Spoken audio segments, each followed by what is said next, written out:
네, 여러분 만나서 반갑습니다. 한 주간 잘 지내셨나요? 한 주간 잘 지내셨나요?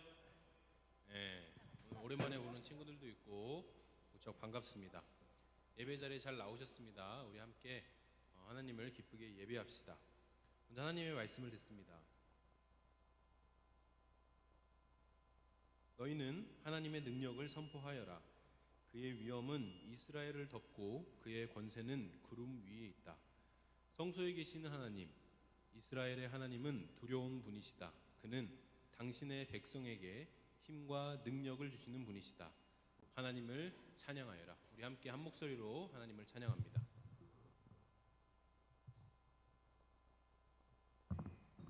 오늘 찬양은 나오는 그 단어가 계속 반복해서 나오는 단어가 기뻐하다라는 찬양이에요. 어떻게 언제 기뻐할 수 있는지 우리가 좀 생각하였으면서 찬양하면 좋을 것 같고 왜 기뻐해야 되는지 우리가 생각했으면 좋겠어요.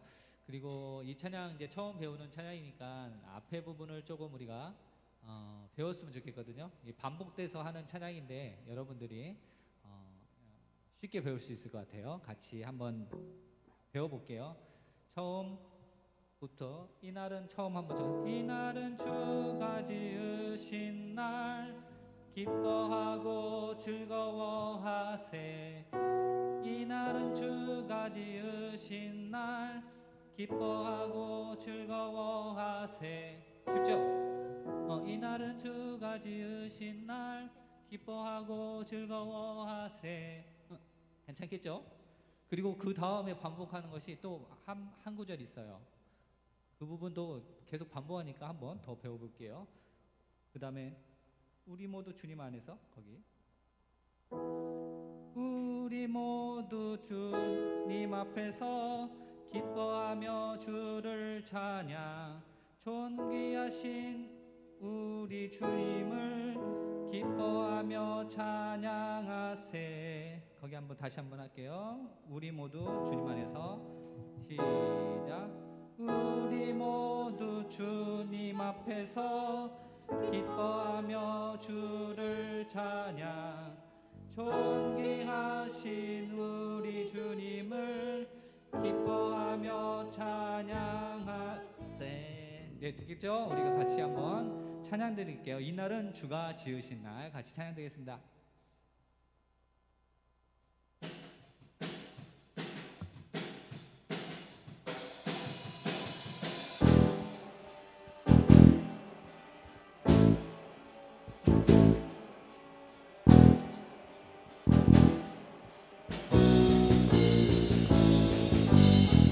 이날은 주가 지으신 날 기뻐하고 즐거워하세. 이날은 주가 지으신 날 기뻐하고 즐거워하세. 주를 기뻐하라. 주를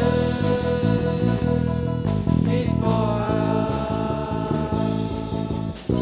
우리 모두 주님 앞에서 기뻐하며 주를 찬양. 존귀하신 우리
우리 계속해서 찬양 드릴게요. 주 안에서 기뻐해 찬양 드립니다. 내서 기뻐해 주 안에서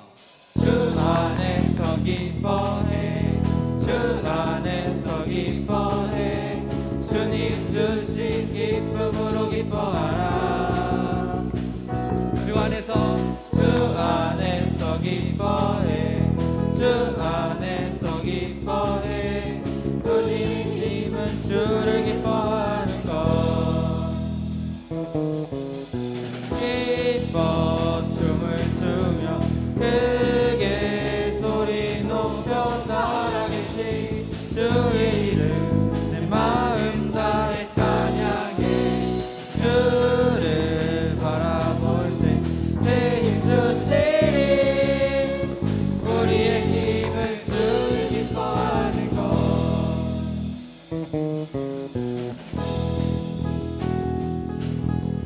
주 안에서 기뻐해 주님 주신 기쁨으로 기뻐하라 주 안에서 기뻐해 주 안에서 기뻐해 주 안에서 기뻐해 우리의 힘은 주를 기뻐하는 것 기뻐 춤을 추며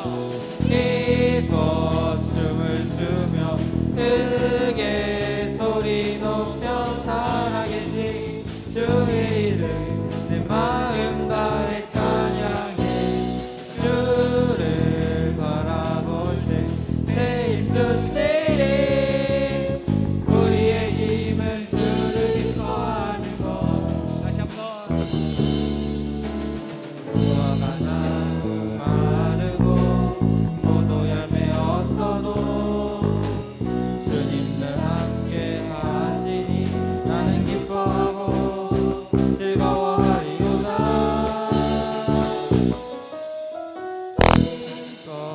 춤을 추며 크게 소리 높여 살아계신 주의 이름 내 마음 다해 찬양해 주를 바라볼 때 새 힘 주시리 우리의 힘은 주를 기뻐하는 것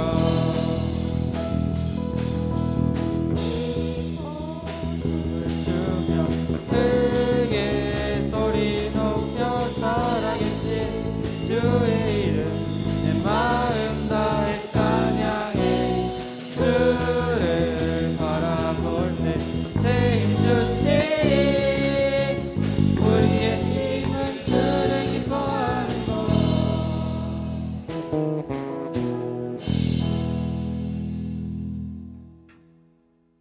우리 함께 기도하는 마음으로 함께 마음을 모으겠습니다. 첫 번째 기도 제목을 같이 읽겠습니다. 가정의 달을 맞아 전주 강림 중고등부가 서로 사랑하고 배려하는 가족 공동체가 될 수 있게 해주세요. 두 번째, 중고등부 공동체가 말씀 공동체가 되게 해주세요. 매주 같은 말씀을 각자의 일상에서 소리내어 반복해서 읽는 루틴을 만들 수 있게 해주세요. 이 기도 제목 우리 같이 기도하겠습니다.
기도하겠습니다.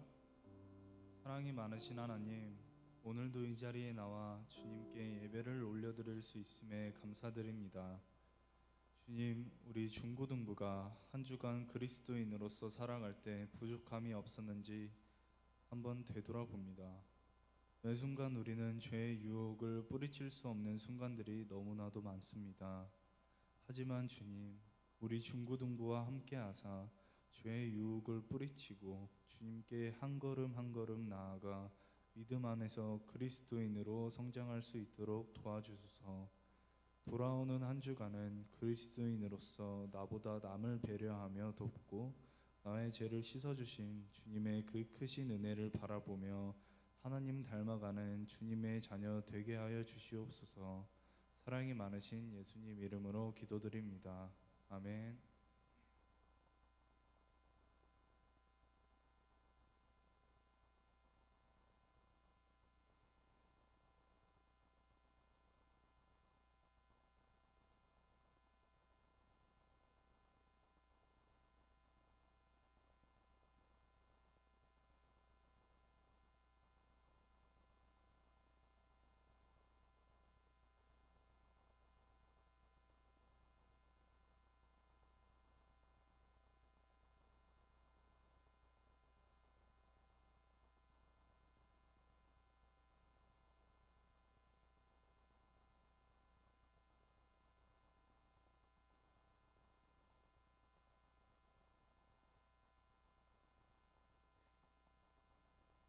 오늘 우리에게 주신 말씀은 창세기 45장 1절에서 5절 말씀입니다. 요셉은 북받치는 감정을 억누르지 못하고 자기의 모든 시종들 앞에서 그만 모두들 물러가라고 소리쳤다.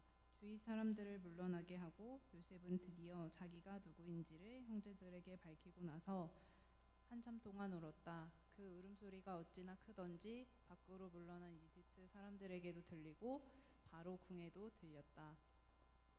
내가 요셉입니다. 아버지께서 아직 살아계시다고요? 요셉이 형제들에게 이렇게 말하였으나 놀란 형제들은 어리둥절하여 요셉 앞에서 입이 얼어붙고 말았다. 이리 가까이 오십시오 하고 요셉이 형제들에게 말하니 그제야 그들이 요셉 앞으로 다가왔다. 내가 형님들이 이집트로 팔아넘긴 그 아우입니다. 그러나 이제는 걱정하지 마십시오. 자책하지도 마십시오. 형님들이 나를 이곳에 팔아넘기긴 하였습니다만 그것은 하나님이 형님들보다 앞서서 나를 여기에 보내셔서 우리의 목숨을 살려주시려고 그렇게 하신 것입니다.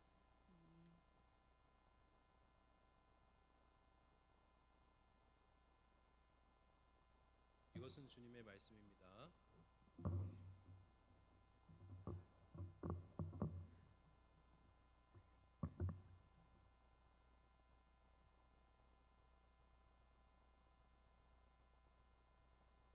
네, 여러분 한 주간 잘 지내셨죠?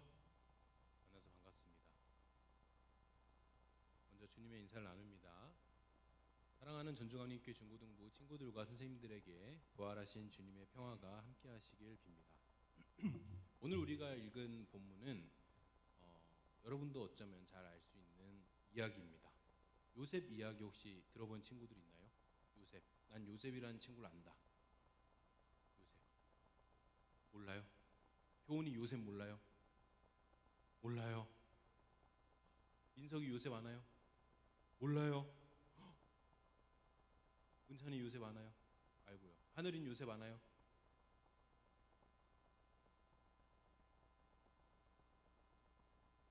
은결인 요셉 아나요? 시우는 요셉 아나요? 네. 영빈 아나요? 네. 요셉 이야기는 우리한테 굉장히 잘 알려진 유명한 이야기니까 우리 한번 오늘 요셉의 이야기를 통해서 하나님의 사랑이 과연 어떤 사랑인지 또 우리가 그 사랑을 받은 사람으로서 어떻게 살아야 하는지를 한번 같이 나눠보도록 합니다. 요셉의 아버지는 야곱이라는 사람이에요. 야곱은 족장입니다. 한 부족을 이끌고 있죠. 그 야곱은 12아들들을 낳았다라고 해요. 이 12아들이 굉장히 많죠. 서로 다 사이좋게 지내고 같이 행복하게 지내면 참 좋았겠지만 그러면 여러분 이야기가 기록되어 있지 않겠죠. 12아들을 낳았는데 그 12아들끼리 서로 행복했습니다. 이러면은 뭐야 재미가 없잖아. 이렇게 되잖아요. 우리가 사는 세상이랑 똑같습니다. 12아들들이 서로 시기하고 질투하는 이야기가 성경 안에도 똑같이 담겨 있어요. 그래서 우리는 이 성경 이야기를 통해서 나를 돌아볼 수 있고 우리 주위를 돌아볼 수 있고 우리 세계를 우리가 볼 수 있는 거죠. 이 야곱의 12아들들 중에서 특히 아버지 야곱이 유독 이뻐했던 마치 전도사님이 세광이를 이뻐하는 것처럼 특히 이뻐했던 아들 한 명이 있었는데 그 아들이 누굴까요? 누굴까요, 정빈? 요셉입니다. 요셉. 이 야곱은 왜 그랬는지는 모르겠는데 여러 가지 추측할 수 있는 근거들은 있어요. 그런데 어쨌든 성경은 그 부분을 명확하게 이야기하지는 않아요. 그런데 이 야곱이라는 아버지가 자기가 낳은 12아들들 중에서 특히 누구? 요셉을 유독 예뻐했더라. 그래서 특별한 옷도 막 야곱에게만 채색 옷이라고 하는데 야곱에게만 입혀주고 또 야곱은 일을 안 보내요. 형들은 밖에 나가서 양들 쳐라라고 일을 보내거든요. 요셉은 보내질 않아요. 그러니까 좀 약간 특별 대우하는 느낌이 들었겠죠. 그러면 그런 걸 보면은 우리 마음이 어때요, 정민? 불공평한데? 불공정한데? 이런 생각이 들기 시작하면서 점점 그 생각이 어떻게 바뀌어가죠? 요셉을 향한 시샘과 질투로 변화가 됩니다.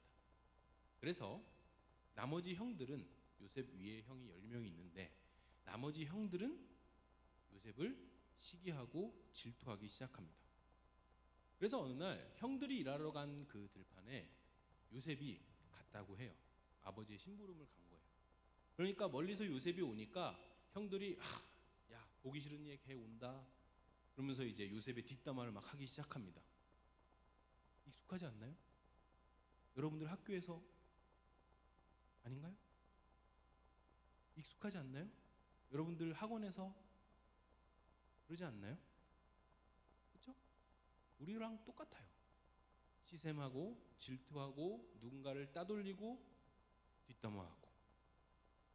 그런데 이 형들이 서로 이야기하고 뒷담화를 하다가 감정이 너무 격해졌는지 야 요셉을 죽여버리자 이렇게까지 나와요. 요셉 죽여버리자. 여기서 죽여도 그냥 들짐승의 공격을 받았다 해도 아버지 모르실 거다. 저 보기 싫은 놈 제거해버리자 까지 얘기가 나옵니다. 이미 그때부터 요셉과 형들의 관계는 완전히 어떻게 된 거예요? 세광? 완전히 끝난 거예요. 형들과 요셉의 관계는 완전히 죽은 거예요. 이미 내가 저 놈을 죽여버리겠다. 저 놈이 꼴도 보기 싫다 하는 순간 그 관계는 사실 끝난 겁니다. 그랬는데 형들이 여차저차 이야기를 하다가 야 죽이는 건 너무 그러니까 요셉을 우리가 눈에 보이지 않는 저 다른 나라 애굽이라는 이집트에다가 팔아버리자. 마침 저기 노예상인이 지나가니까 저 노예상인한테 팔아버리자. 이렇게 해서 겨우 목숨만 건진 요셉은 이집트라는 나라로 종으로 팔려가게 돼요. 하루아침에 신분이 완전히 바뀐 거죠. 하루아침에 자기의 모든 관계가 끊긴 겁니다. 하루아침에 자기는 배신을 경험한 거죠. 그렇죠? 이런 거를 우리가 죽음이라고 해요. 죽음은 우리가 숨이 끊어지고 목숨이 사라지고 목숨이 안 붙어있고 하는 상태를 죽음이라고 할 수도 있지만 내가 맺고 있던 모든 관계들이 끊어지는 그 순간, 내가 공들여 쌓았던 어떤 것들이 완전히 와르르 무너지는 그 순간을 우리는 인간에게도 죽음이다라고 해요. 어쩌면 그 죽음은 굉장히 우리한테 큰 고통으로 다가오는 죽음일 겁니다. 그래서 요셉은 결국 종으로 팔려가요. 그런데 거기서도 굉장히 많은 일들이 있었어요. 오해도 받고 여러 가지 억울하게 또 누명을 쓰고 그래서 종으로 팔려갔던 요셉이 결국에는 나중에는 죄수가 돼요. 그래서 감옥에 갑니다. 그곳에서도 억울했을 법한데 그곳에서 분통이 터져가지고 도대체 내가 뭘 잘못했길래 이런 일을 겪어야 되냐라고 억울해하면서 화내다가 화병으로 죽을 만한데 요셉은 그러지 않고 어떻게 여차저차 해서 이집트 왕 바로의 눈에 들게 되면서 마침내 요셉은 17살에 종으로 팔려가는 요셉이 30살에 이집트의 총리가 되는 이야기가 우리가 읽는 창세기에 기록되어 있어요. 그게 우리가 읽은 내용의 앞부분 이야기예요. 많은 이야기들을 건너뛰었지만 어쨌든 17살에 종으로 팔려가는 즉 모든 관계로부터 끊기고 배신을 당했던 요셉이 30살에는 어떻게 됐어요? 어떻게 됐어요? 30살에는 자기가 팔려간 나라에서 인정을 받아서 왕 바로 밑에 2인자라고 할 수 있는 이집트의 총리가 되었다라는 이야기예요. 여기서 끝나면 뭔가 아쉽잖아요. 우리의 감각을 만족시키고 우리가 기대하는 그거가 나와야 될 거 아니에요. 그게 뭐예요? 바로 참교육이죠. 사이다 장면이 나와야 되잖아요. 여러분 사이다 장면 좋아하잖아요. 이제 어떤 장면이 나와야겠어요? 요셉을 배반하고 요셉을 버렸던 그 형들이 효는 어떻게 되겠어? 요셉에게 나타나야겠죠. 그래서 이제는 완전히 거꾸로 역전된 이 관계가, 거꾸로 역전된 상황에서 어떻게 해야 되겠어요? 더 글로리가 시작돼야 되겠죠.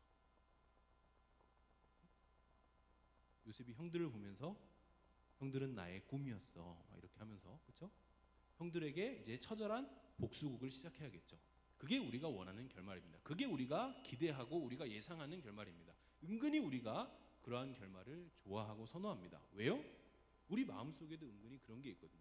저 친구가 나에게 이유 없이 한 대 친다? 저 친구가 나를 이유 없이 욕한다? 저 친구가 나를 이유 없이 따돌린다? 나는 배로 갚아주고 싶고 나는 3배, 4배로 당한 것을 되돌려주고 싶은 그 욕망이 우리 모두에게 있거든요. 그렇기 때문에 우리가 기대하는 올바른 정직한 사회, 공정한 사회라고 우리가 생각하는 사회는 어떤 사회예요? 당한 만큼 되돌려줘야 된다. 악한 놈이 나쁜 짓을 하면 그것은 되돌려 받아야 된다. 이게 바로 우리가 원하는 사회이고 우리가 원하는 결말입니다. 그런데 요셉이 오늘 어떻게 했죠? 오늘 요셉이 어떻게 했죠, 여러분? 성경 같이 읽었는데 우리 성경 한번 같이 읽어볼까요? 네, 성경에 보면 4절 한번 읽어볼까요? 4절, 4절, 5절 우리 같이 한번 읽어봅시다. 성경 핀 친구들은 4절, 5절 같이 한번 읽어봅니다. 시작.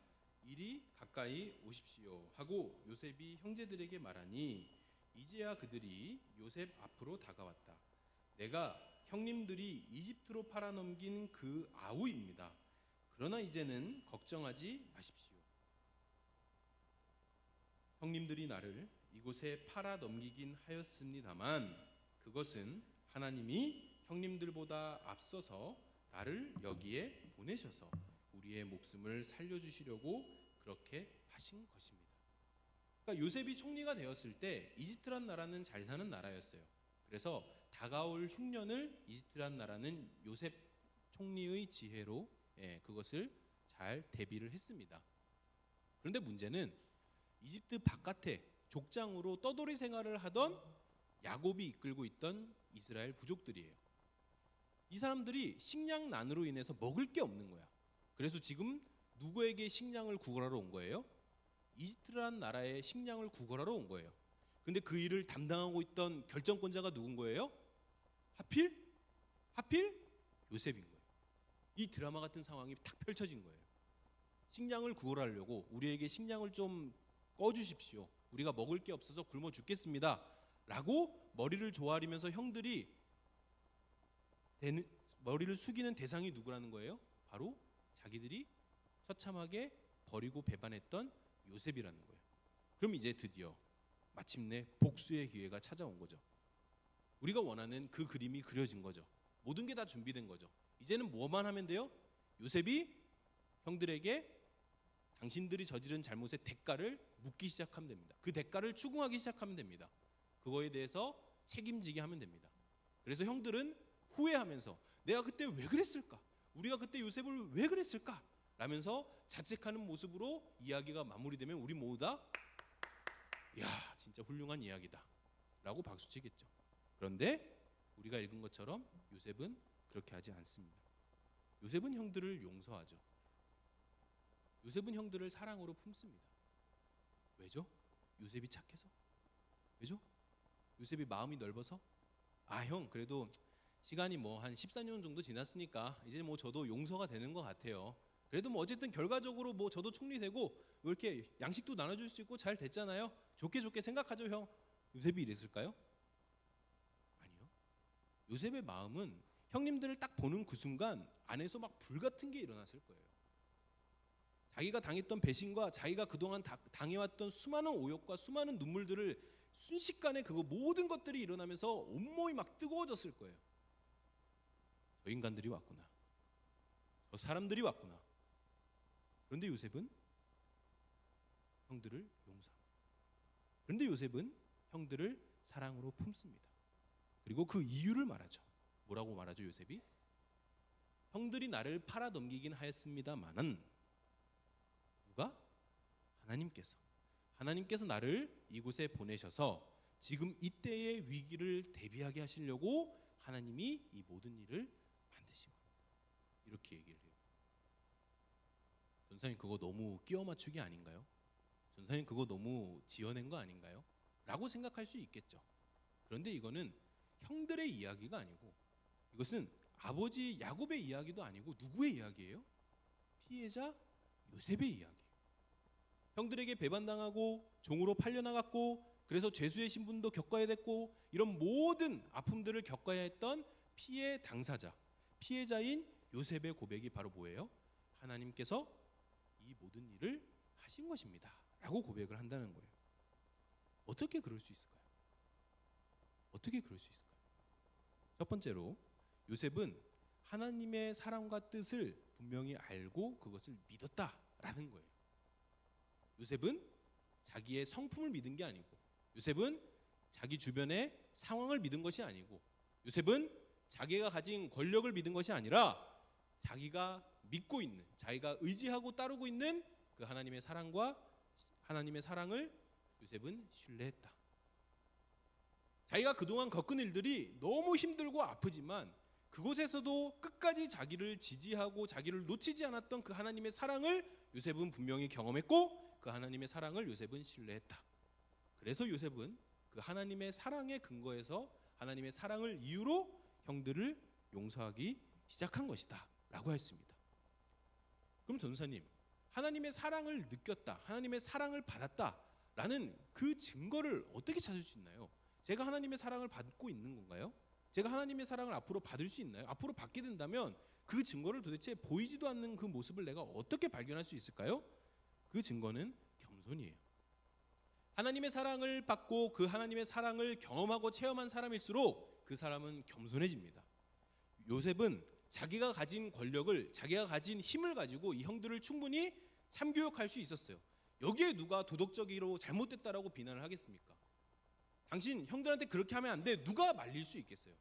그래, 그 정도는 형들도 책임져야지 라고 이야기하겠죠. 그런데 요셉은 자기가 가진 힘을 가지고 형들을 참교육하고 형들을 다스리려고 하는 것이 아니라 자기의 억울함을 풀려고 하는 것이 아니라 그것을 내려놨어요.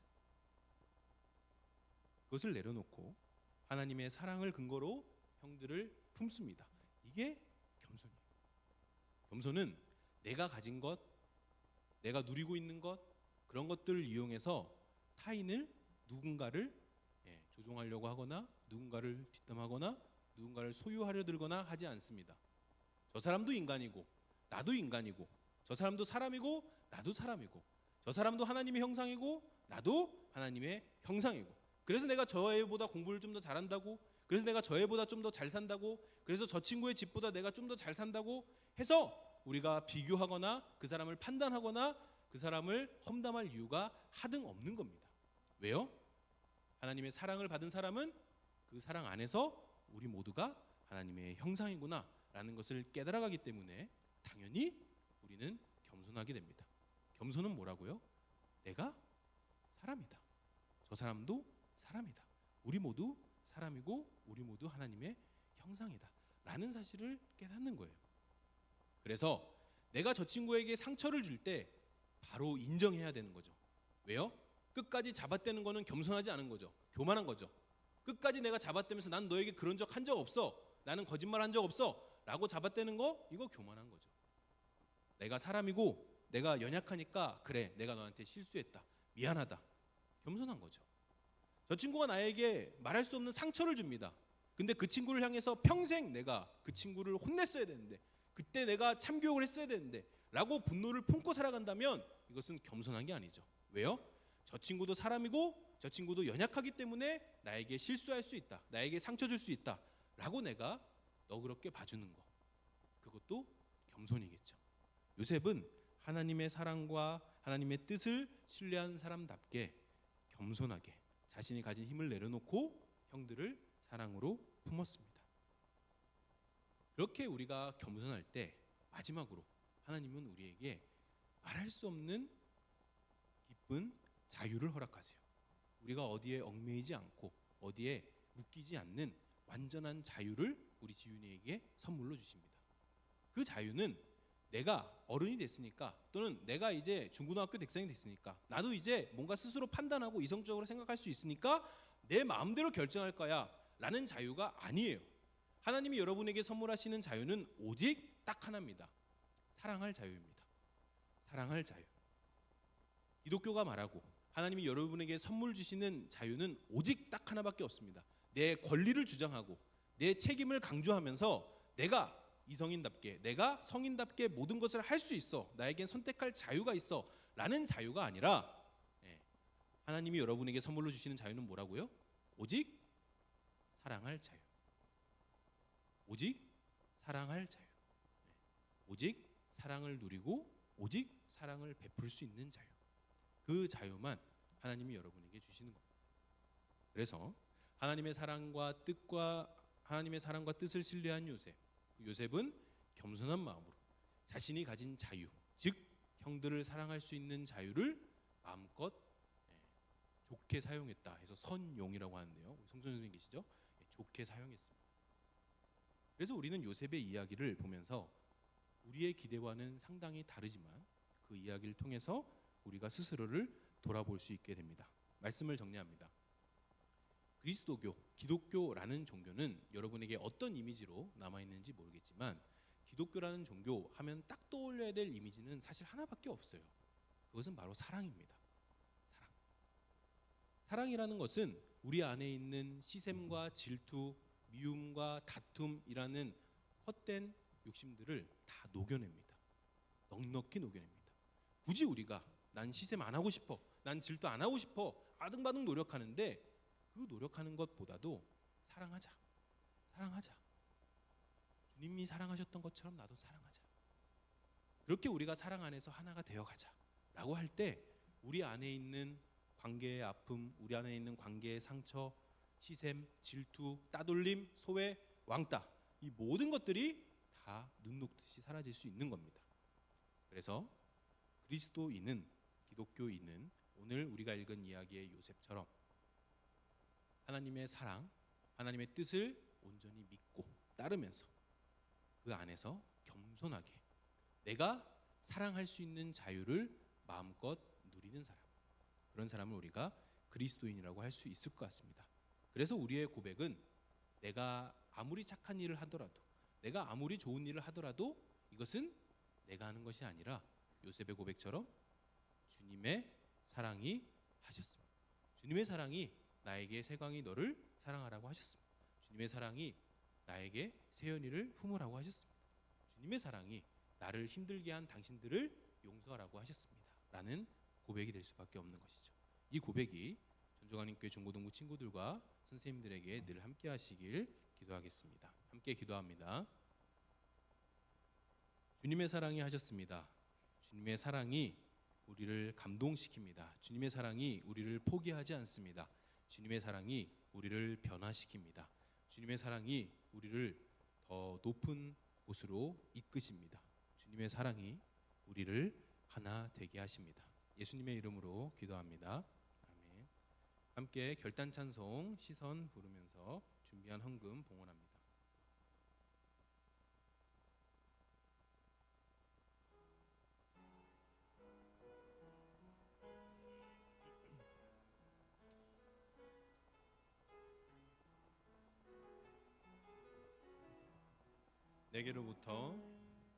내게로부터 눈을 들어 주를 보기 시작할 때 주의 일을 보겠네.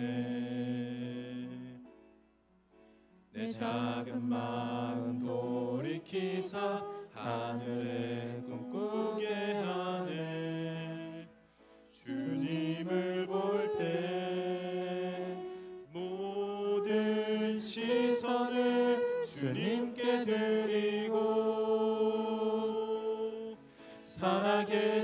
하나님을 느낄 때 내 삶은 주의 역사가 되고 하나님이 일하기 시작하네. 2절합니다. 성령이 나를 성령이 나를 변화시켜 모든 두려움 사라질 때 주의 일을 보겠네. 황폐한 땅 한가운데서 주님 마음 알게 되리. 주님을 볼 때 모든 시선을 주님께 드리고 전능하신 하나님을 느낄 때 세상은 주의 나라가 되고 세상은 주의 나라가 되고 하나님이 일하기 시작하네. 한 번 더 고백합니다. 모든 시선을 주님께 드리고 살아계신 하나님을 느낄 때 내 삶은 주의 역사가 되고 하나님이 일하기 시작하네. 주님 감사합니다. 우리가 받은 것 다 주님께로부터 왔습니다. 우리의 시선이 나로부터 주변의 이웃으로 또 하늘을 향해 주님을 향하도록 우리의 시선이 그렇게 변화되도록 주님 함께하여 주시옵소서. 그래서 우리의 시선 또한 주님의 시선임을, 우리의 걷는 것 또한 주님의 걸음임을 하나하나 우리가 깨달아가게 하여 주시옵소서. 예수님 이름으로 기도합니다. 아멘. 함께 일어서서 결단 찬송 부름으로 주기도문 하시고 오늘 예배를 마칩니다.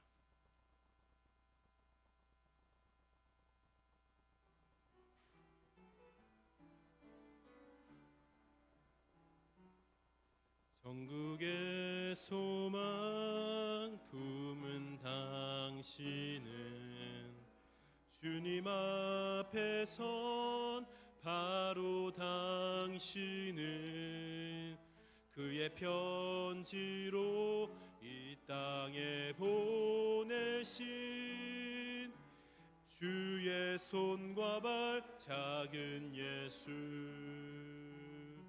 주님 앞에 선 흠없는 경건은 고아와 과부를 위해 삶 나누는 것. 주 이름으로 사랑을 전할 때 아름다운 주의 나라 이뤄지네.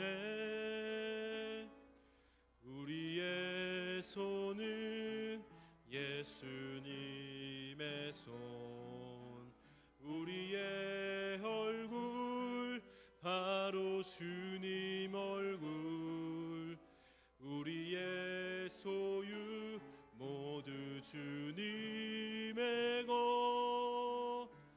이웃을 위해 맡기셨네.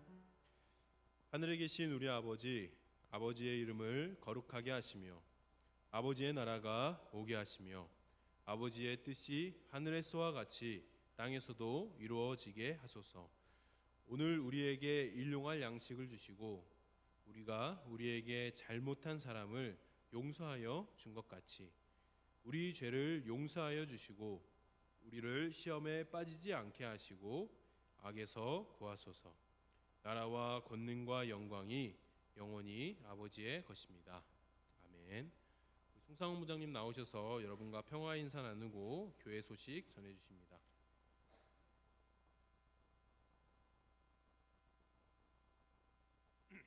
반갑습니다. 여러분 앞뒤 친구들하고 서로 인사 한번 합시다. 좋아요. 학교에서 5월 굉장히 많은 행사가 있었을 건데 체육대회 끝나고 별배 행사 다 끝났죠? 몸 건강에 끝났죠? 끝났다고 해주세요. 예. 자, 오늘 퀴즈 맞추는 사람에게 우리 총무님이 나중에 준비해서 상품권 하나 주는 걸로. 전 세계 나라 중에 희한하게 사람 이름을 가지고 나라 이름을 지은 나라가 있습니다. 어딜까요? 현재 있는 나라 중에 사람 이름을 가지고 나라다. 예를 들어서 선생님 같은 경우 내 이름이 송상훈이잖아요. 나라 이름이 송상훈 나라라는 거야. 자, 없어요. 자, 없습니다. 1라운드 중일 누가? 누구 중일 중3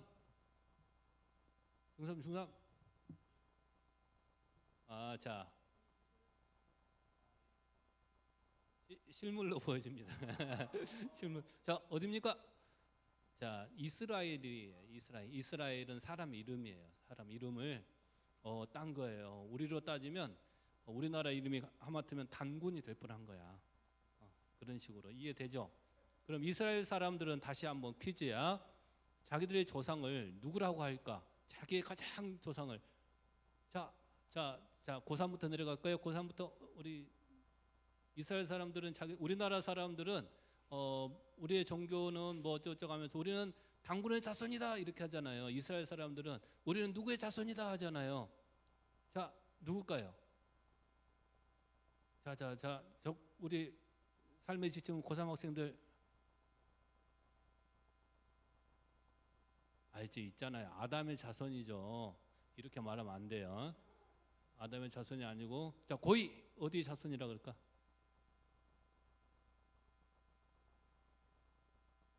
자, 이게 중요해요. 우리 금방 중요해. 알아야 돼. 자, 정비 맞힐 것 같은데? 정비. 네? 없어요. 다른 사람한테 기회 가요.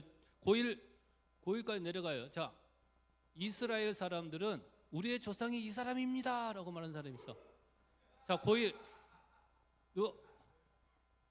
서연이. 아브라함이에요. 아브라함. 자, 우리 문상 갑니다. 자, 우리의 상식이 이 정도는 돼야지. 아브라함 밑에 자식이 누구죠? 아브라함 자식. 아브라함 밑에 자식. 이제 문상은 없어요. 아브라함. 그렇구나. 그러면 다음에 해야겠네. 아브라함의 자식이 이삭. 그죠? 이삭의 자식이 누구? 야곱과 에서. 야곱의 에서하고 다툼이 있어가지고 도망가잖아요. 야곱 이름이 이스라엘이야. 이스라엘. 야곱의 이름이. 야곱 밑에 자녀가 12명이 있는 거야. 그래서 이스라엘 12지파 이렇게 이야기하는 거예요. 자, 여러분 여기까지 알아야 돼요. 자, 다음에 선생님이 학교에 있다 보니까 꼭 시험 문제 낸다잉. 자, 사도행전 6장 7장을 보세요. 자, 사도행전 6장 7장. 많은 사람들이 물어봐요. 많은 사람들이 이스라엘 너희들이 믿고 있는 기독교가 뭐야? 뭐 그러면 여러분이 적어도 이 말을 할 줄 알아야 돼요. 우리는 이런 하나님을 믿고 있고 이런 예수님을 믿고 있어. 그래서 여러분이 이 이야기가 굉장히 긴데 구약이 긴데 그걸 딱 두 장으로 줄여놓은 게 있어요. 사도행전 6장하고 7장. 여기 이해됐죠? 스데반이라는 사람이 자기 나라의 역사를 쭉 이렇게 설명을 해요. 그러니까 앞에 수없이 많은 쪽이 있는데 여러분 앞에 구약이라는 걸 몰라도 여기 쪽 읽어보면 요약돼 있구나 이렇게 생각하시면 돼요.